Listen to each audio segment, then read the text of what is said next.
Hey everyone, so it's 2 a.m., you're staring at the ceiling. Your mind's racing through tomorrow's presentation, that awkward conversation from 3 years ago, and somehow also wondering if dolphins ever get thirsty. We've all been there, right? Here's something that might surprise you. Between 33 and 50% of adults regularly struggle with falling or staying asleep.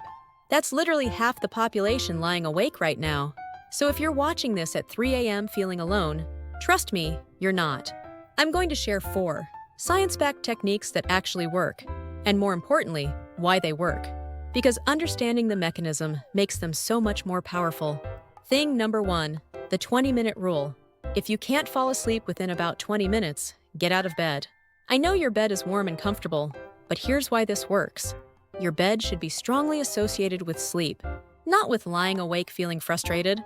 Every time you toss and turn for hours, you're teaching your brain that the bed is a place for being awake and anxious. You're creating what researchers call negative conditioning.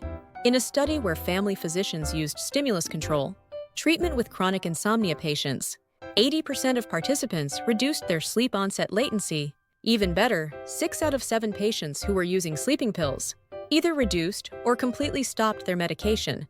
So when you realize you're not falling asleep, get up. Go to another room if possible. Do something relaxing and boring read under dim light.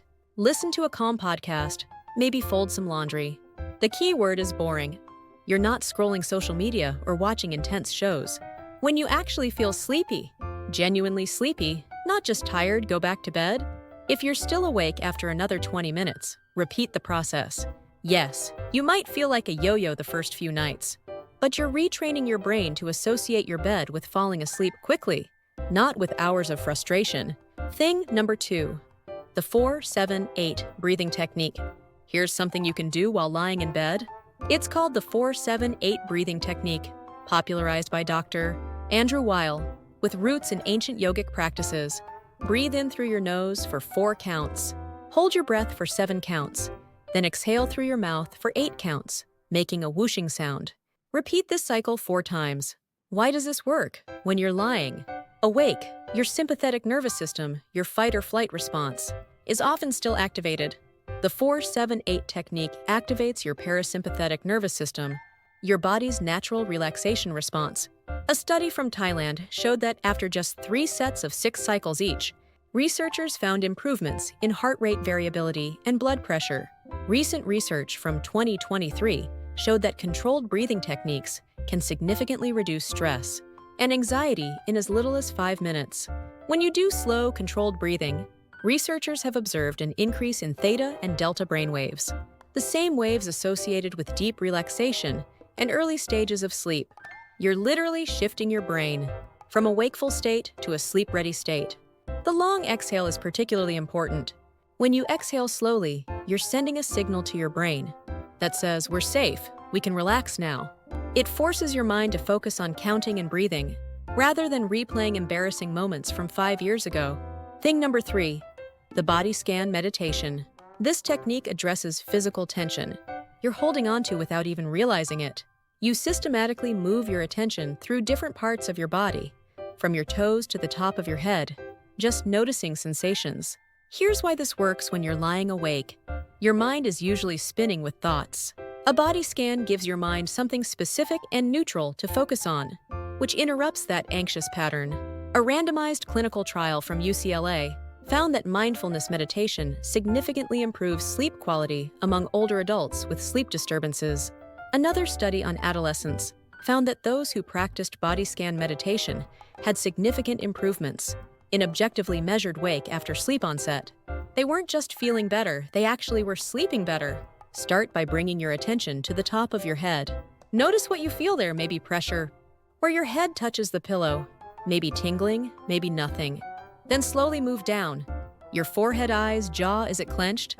Your neck and shoulders, chest, arms, hands, stomach, legs, down to your toes. If you notice tension, try to gently relax it.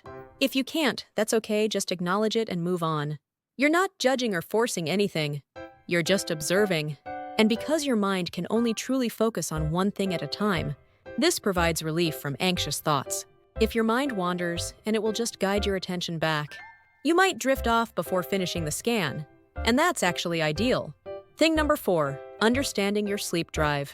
This last one is less of a technique and more of a fundamental principle. It's about building what scientists call sleep pressure, or sleep drive. During the day, a chemical called adenosine builds up in your brain.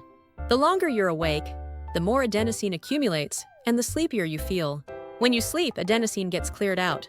But if you're taking long naps, sleeping in late on weekends, or going to bed super early because you're tired, you're not building up enough sleep pressure by bedtime. Cognitive behavioral therapy for insomnia includes something called sleep restriction. A meta-analysis of 20 randomized controlled studies found that CBT for insomnia produced average reductions of 19 minutes in how long it takes to fall asleep, and 26 minutes in time awake after sleep onset. Total sleep time actually improved, and sleep efficiency went up by 10%. The principle: if you can't fall asleep, you might be trying to sleep for more hours than your body needs, or at times when your sleep drive isn't high enough, set a consistent wake-up time and stick to it every day, even on weekends, even after a terrible night's sleep. This regulates your circadian rhythm. Then, only go to bed when you're genuinely sleepy, struggling to keep your eyes open, not just low energy. If you're lying in bed wide awake for an hour every night, try going to bed a bit later. You're more likely to fall asleep faster and sleep more solidly. So let's recap. Get out of bed if you can't fall asleep within 20 minutes. Use the 4-7-8 breathing technique to activate your relaxation response. Practice a body scan meditation to interrupt anxious thoughts and release physical tension. And build your sleep drive by maintaining a consistent wake time and only going to bed when truly sleepy.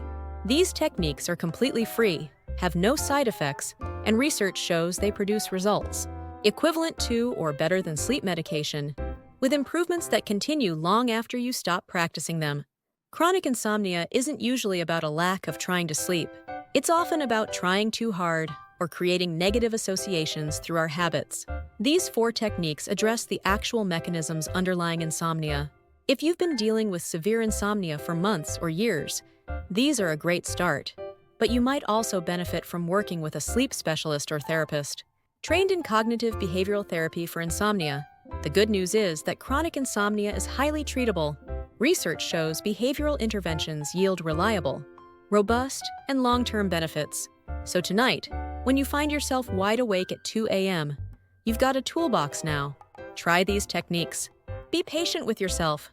You're retraining patterns that might have been developing for years. And hey, if you found this helpful, give it a like and subscribe for more science-based health strategies. Drop a comment below and let me know which technique you're trying first. Sweet dreams, everyone. You've got this.